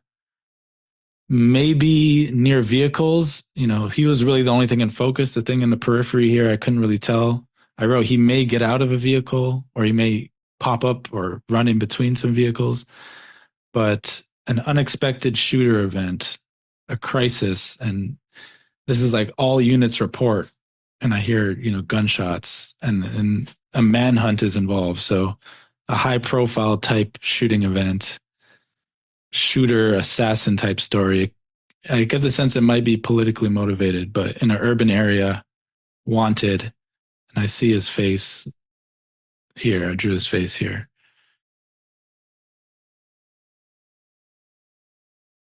Take 2 steps to your right! The final tense moments of a manhunt on a Florida highway. Officers arrest Ryan Ruth without incident. The 58-year-old with a long criminal history now facing 2 new federal gun charges, and more are expected. Investigators say cell phone data suggests Ruth had been hiding for nearly 12 hours in the bushes outside Donald Trump's golf course.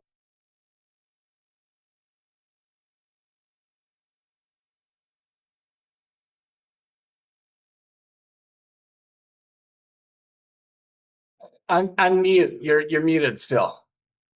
Sorry. Yeah, so you can see there the data that I published in August, and that was also on YouTube. That face and drawing was on YouTube before the month prior. And then you can see here, this is the mugshot and the guy that was in the news who attempted assassination, and they did a manhunt and they found him. So you can get some pretty high level information here if you really get good at this. Sometimes you see things you don't like. It's not always happy, stories here, but just something to kind of chew on in terms of, what is the nature of time? How does reality work? It makes you think, what does it mean? And there's, tons of questions that it sparks. And I've thought about these things and battled with them for many years. The nature of reality, is everything interconnected? I would have to say from my experience, yes, in some kind of strange way, of course. What are the limits of perception? We have a kind of one of the rules that we go by at HRVG is if any correct data can be perceived through remote viewing, then all data can be perceived through remote viewing. So if I can know there's something wet there, technically I should be able to know everything. I can eventually know everything about what's at target. So what's the limits of perception? It might be limitless.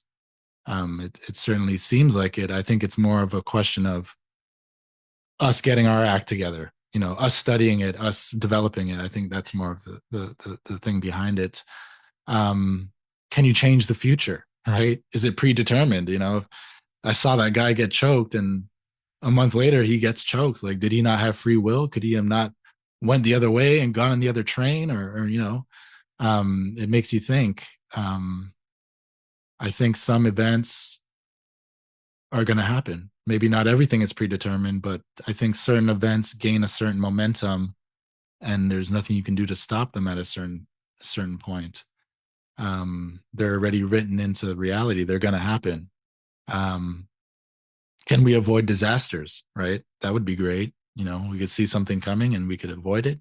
That could be something that is worth working towards.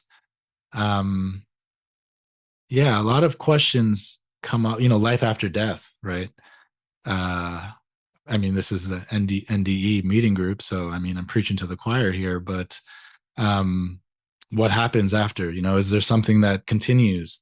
Well, I think so. There's actually a really interesting video on YouTube called "Remote Viewing the Moment JFK Died," and it's by my colleague Daz Smith. But he was remote viewing JFK's assassination, and when JFK was shot, he continued to follow him after he died into what comes next. That's a really interesting, completely blind, you know, he didn't know what it was, right? He wasn't given any hints or anything about it.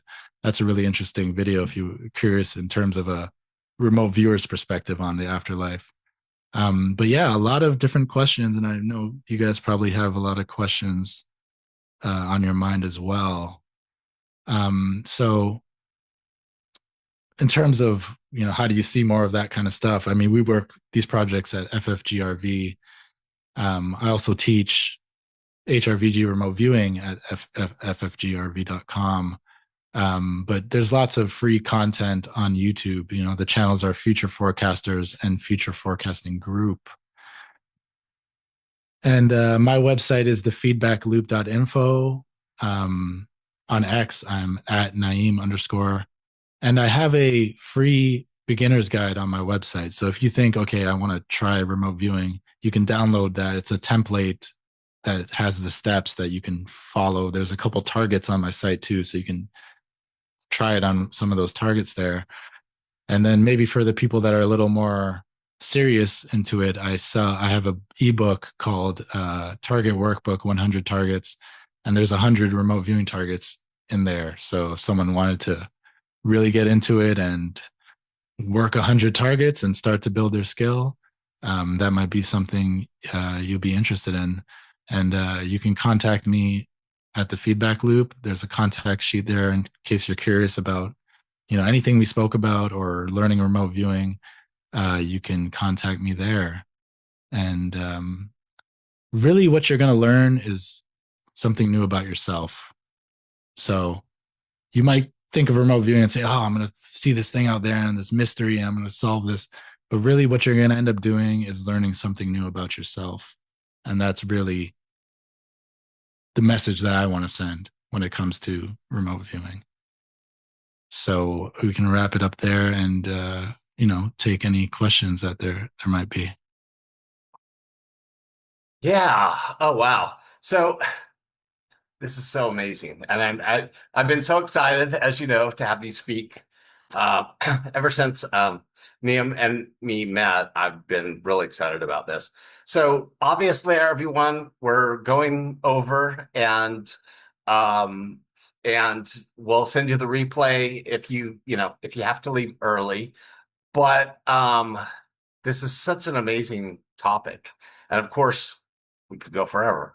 But a couple of things before I lose my train of thought.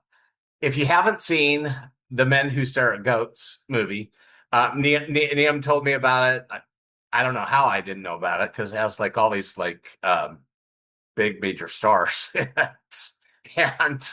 it's like a dark comedy, but it's like based on true events, right? And you wouldn't necessarily think it was based on true events when you're watching it, but definitely you should watch it now, especially, and you can watch it on Amazon Prime.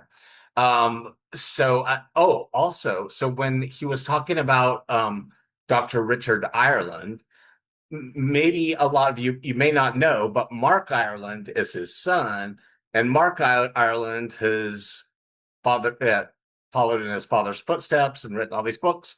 And he's actually the founder of Helping Parents Heal, which many of you have heard of that. And that's where like parents who have lost loved one, their children. They connect them with mediums. And Mark Ireland will be our speaker in June. So I wanted to tell you guys about that. And then a couple. Oh, also, go ahead, put your questions in the chat. I've been trying to keep up with them, but if you want to put the ones that I haven't seen, go ahead. But I think kind of the first thing is, you were talking about consciousness stored. And so a lot of people may think of that as like the Akashic records. So is that, whatever you call it, is that what you're accessing in remote viewing? I think it would be the equivalent of that. There's probably many different names for it. But the idea that everything that happens leaves a mark or is recorded in some way. I think the Sanskrit culture would have called it the Akashic records. The guys who developed remote viewing would just call it like the information matrix and stuff like, they all got different names for it, but essentially everything that you do, everything that's been done, even just the thoughts that happen, it's recorded somewhere, and we're oblivious to it for the most part. But I mean, people who are involved in this kind of subject, they're starting to get the inkling of, okay, this information is out there, and it just comes down to developing the skills to access it and clearly record it and understand what it is. And so that's why we can access the past, because we're accessing that memory that's been recorded, right? Yeah. And then also because a lot of people would say, everything that we're doing has already happened, is kind of why we can access the future, right? Something like that, or that's the one that's hard to understand. I mean, I don't know, maybe our human perspective can't really manage to really understand how that works, but I mean, I can tell you from experience, there's something there. The future is there. Certain aspects of the future can be perceived and realized and even shared before they happen, right. Yeah, and when you were talking, I don't remember exactly what you're saying. You were talking about the guy, and then of course what you saw. But there's this saying that the script it's already been written, right? Like, and then that makes you wonder, well, do we not have free will? That's kind of the challenging thing, huh? Yeah, the interesting part about that is, and I don't want to rain on anyone's party. I don't want to push a belief system on anyone or anything like that. But when you think of cutting consciousness down to size, like I was saying, the conscious awareness is this very surface type phenomenon. Maybe its idea, our perspective of free will feels like free will to us, but maybe it's not really that much of a free will. Maybe our subconscious is pulling the strings in it is pretty much pulling the strings our whole life. So I do believe there is free will. I mean, we choose to do what we want to do. It's just, I think there are certain points where there is some level of a script, or there is certain things that you're going to encounter, and maybe you can do whatever you want in between, or you can go this way and that way and come back again, but you're eventually gonna have to face it. I think it's something like that. Honestly, I feel like that's why some of us, or at least me, have near-death experiences. It seems to be like a redirection back on the path that I kind of came here to do, because I was doing all this other stuff. And so, yeah, it does kind of seem that way for some of us. Okay, so somebody wants to know if you've done remote viewing on other planets. Yeah. Yep. We've done Mars a couple times. They'll see a rover picture with something on it, and they'll give us, tell remote viewers to look at that, or something on the moon. There's a couple ones on YouTube, Iapetus, which is I think it's a moon of Saturn or something like that. There was an interesting little structure there that was on a NASA photo. They got remote viewers to look at that. So yeah, you can look at other planets. I mean, this is the part where I was talking about feedback, right? So there's some photos, NASA has the photos. So at least there's some kind of feedback that you can get after and be like, okay, maybe I had the land right. I had this or that right. But usually those kind of targets go into the unknown, which is interesting. It's still fun and interesting to see, what are remote viewers going to say about that thing that looks like a structure. Maybe they'll all say it was created and it was technology or something interesting like that. So I do think that remote viewing, when used properly, is a great tool for exploration, right? Yeah, we can explore things that we might not be able to get answers for. It just comes down to developing it to the point where it's taken seriously, right? We want to know that the person is accurate or they have a good track record, or, because obviously in every field, there's con artists, there's scammers, there's charlatans, obviously, in every type of field. And psychic phenomenon suffers from that the most, right? That's the first thing someone's going to say. Oh, he's a fake, he's a charlatan.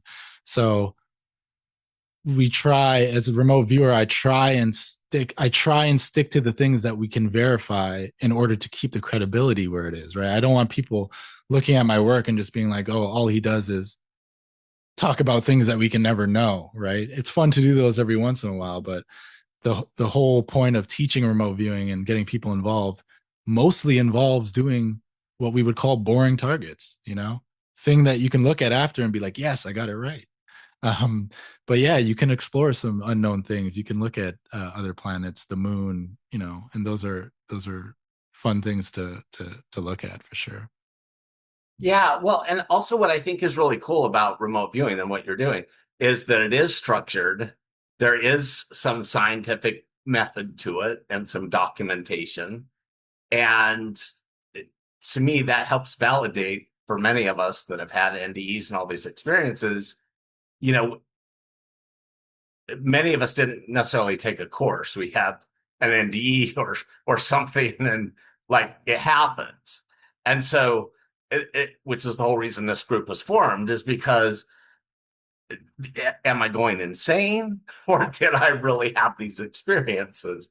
And so what's really cool is what you do is you're actually validating people's experiences. So that is something that I just think is really amazing, is you are giving validation, even though maybe people are skeptic of what you're saying, but yeah. I think they're less skeptic of what you're saying than many of us NDEers, because we don't have as much proof and documentation. A remote viewer isn't always correct, right? So remote viewing, learning remote viewing doesn't make you omniscient, right? So that's another thing to keep in mind. A remote viewer can be wrong, right? That's the whole point of working on the skill and getting feedback, so you can know when you're wrong. So if a remote viewer says something, doesn't mean it's true automatically, right? It's just another source of information, right? It's another route of information. Take it and use it with other sources of information. Some remote viewers are really good. Sometimes you just have a bad day. It's part of being a human being. The remote viewing is like athletics, in the terms of, Tiger Woods isn't going to hit a hole-in-one every time he plays golf, but he's going to hit some hole-in-ones, and you're going to be like, holy shit, he hit a hole-in-one. Right. It's a similar thing with remote viewing. Yeah, a remote viewer is not going to be 100% every time, but when they're on, they're probably going to be on pretty good. You know what I mean? And I tried to show, in my presentation, show some of those examples. Yeah. And it can be a student, it can be someone doing it the first few times, and they can have that kind of experience. So it's just a part of human behavior, right? Anything that involves a human being doing it, it's going to vary, right? We're not robots. We're not 100% all the time. Yeah. And we have psychics here tonight, and psychics that have been here that have had episodes where they have a client or somebody and they're blank. Nothing comes through. It it happens because we're all human as Yeah. much as we're trying to change that, I guess. Uh, so let's see. So what I thought was, so you call it noise. I think that's really fascinating because, you know, many of us that are connecting with the other side or whatever, we tuning out all of that, our stuff and our preconceived notions. How do you do that? How do you tune out the noise and It's stuff it's from a your past and all that? the first of all, working blind is a big part of it because if your example of like looking at another planet, if someone told me, hey, remote view Mars, well, it's not going to be that impressive if I say, oh, it's red and it's dusty and there's some stones there, right? It's not going to be really that impressive. But if you're given the task blindly and you end up saying it's dusty and it's rocky and it's barren, that's a little Because they more don't tell impressive. you what it is. Yeah, Right? because Yeah. you don't know what it is. So Yeah. you have more clarity, but also it's the methodology. So all those little steps, drawing, the way I was showing how we do everything in a certain way, you're basically keeping the conscious mind occupied, doing these things, doing the ceremony the right way. And then there's the little moments where you're getting an impression, you're hearing the sound, you're seeing the sight, and you're recording it. So a lot of it has to do with the speed, the cadence, following the steps. It's similar to like a good metaphor is like if you work at a warehouse and your job is to take the things off the conveyor belt and put it over here. That's what remote viewing is like. Information comes in and your job is to take it and record it. You're not supposed to look at it and start saying, oh, well, I think it's this. And, and I remember this thing reminds me of that. We're trying to stop all those things from happening. We're trying to record information as objectively as possible. And then once you build up enough impressions that are quote unquote clean, void of noise as much as we can, that's when we try and build our case and maybe try and say something, about the target. So it's a tedious progress. It's a tedious process. It's not easy, but I mean, and I showed all real examples there. You can see how it works. It happens, and every time it happens, I mean, I'm still kind of blown away when it happens, especially when I'm doing a session and my colleagues are all doing their own session, and we all come together and we share it and we see each other's work for the first time, and it's like he drew the same thing as me, he said the same thing as me, right? So the cloud storage, the akashic, however you want to conceptualize it, the information is there. Are you able to retrieve it? Are you able to objectify it? That's the challenge of remote viewing. Right. Yeah. Yeah. For any of you who haven't done remote viewing, it's truly amazing. She's not here tonight, but a friend that lives in the UK, she asked me where I wanted to go, and many of you know that I saw Saint Teresa of Avila in my NDE, which I'm not Catholic and I don't know anything about the saints, but I learned. And so I went to her group once in the UK, and she's like, so where do you want to go? And I actually didn't know that you could go to the past. And so I said, well, let's go to Basilica de Torres in Spain in the 1500s, where Teresa of Avila lived. And almost everybody didn't know who she was or what it was. But then we all went there, and it was so cool that, yeah, you come back with the same description. And here's another thing, Nyiam, have you seen other people? Because some of us saw each other when we went back. Have you experienced that? That's an interesting question that some remote viewing projects try and tackle. Can two different viewers see each other, or can you create something in the mind and put it at a target to make other viewers see it. I've never seen another viewer at a target because, you know, I don't know if we actually go anywhere. Right. You know what I mean? I don't know if we actually go anywhere. Yeah. I think the information moves to me and when I remote view. I mean, there is out of body travel and things like that. That's not what I'm doing when I remote view. It's more like the brain is a radio pulling in different impressions, playing them back. But it's an interesting. Do you do group sessions where you all go at once? No, I've never done that. Okay. Every time I've done remote viewing, it's always been independent of anyone else, doing it. So okay, that's just a part of the rigor, of how we do it. You know what I mean? Yeah. Right. Let's see who else.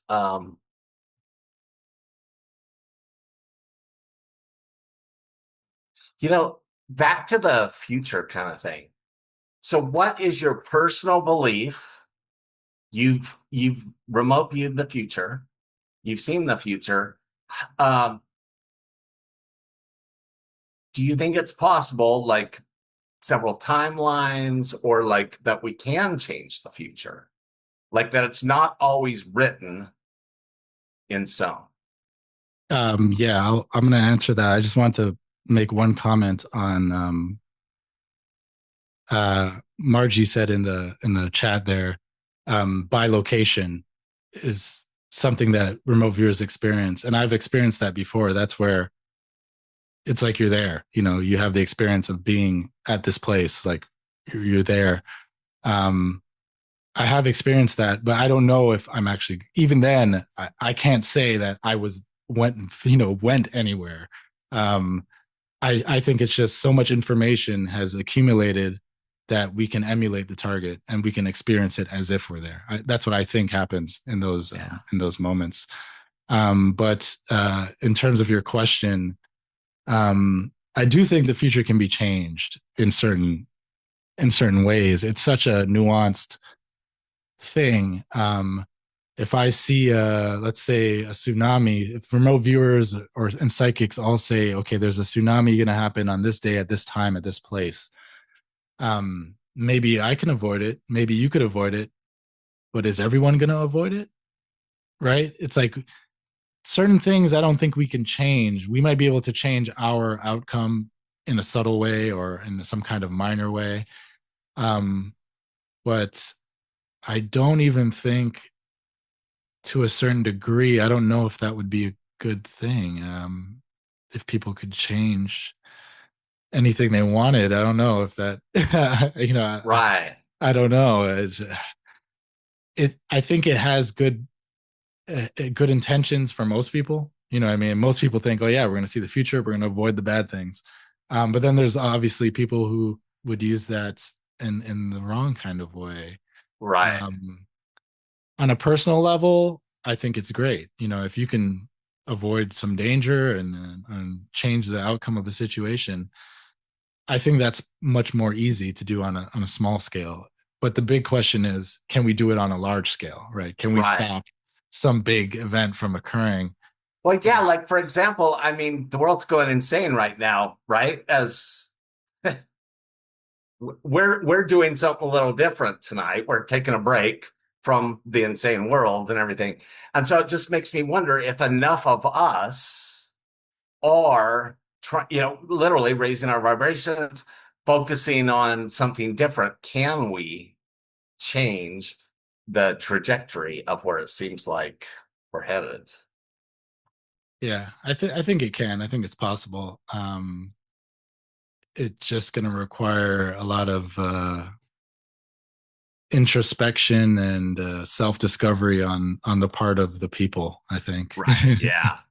Yeah. And as far as the bilocation, Venus, I don't know if you're falling asleep there. She's in Boston. But we've actually, both of us have experienced this in Washington, D.C. 2 years ago, right, Venus? Yes, 2 years. So we were there for an IANDS conference, and Venus came early. I'd never been to DC before. So we went early so she could show me around DC and all that stuff. And we're staying in the same hotel as the conference. And every time we'd go towards our elevator to our room, we'd see this woman standing there, this blonde woman. And she was kind of blank stare. And like I'd look at her and she'd look back, but like nothing registered. Okay. So saw her several times. And at some point I said to Venus, I'm like, I bet you she's here for the conference, which was going to be like in 4 days. So 4 or 5 days later, the conference starts. This woman shows up, and Venus and I were like in the bar lobby area, and this lady comes, and I'm like, I knew you were part of the conference. We saw you here several days ago. And this woman said, I just arrived today. And her name's Oshara, and she actually runs the like Seth House, Seth, the channel being in New York. And it was like, it blew my mind because she was At the napping. time we reported seeing her, she said that she was in New York. Yeah, where are you, Venus? Come up here on the screen. I can't find you. Okay. There you are. Yeah, I said, at the time that she arrived, we told her that we saw her. She said she was in New York State having a nap. Yeah, So, upstate New York at the Seth House. yeah. Mm-hmm. So she was resting while we were seeing her there. So that's what we were calling by location. Yeah. Whatever it was wild because I've had every kind of experience I thought until that. And it was like, I mean, it was so amazing. We had her be a speaker the next month because it was like, it blew my mind. So anyway, I just wanted to share that with the person that was asking about biolocation. So the classes are on which websites? Is that? If you go to ffgrv.com, they have signups for the classes. There's one starting in late April, or you can contact me on my website on thefeedbackloop.info. But we do a 10-week course over Zoom, and that involves receiving instruction, doing targets for homework, sending them in, getting feedback, getting coaching.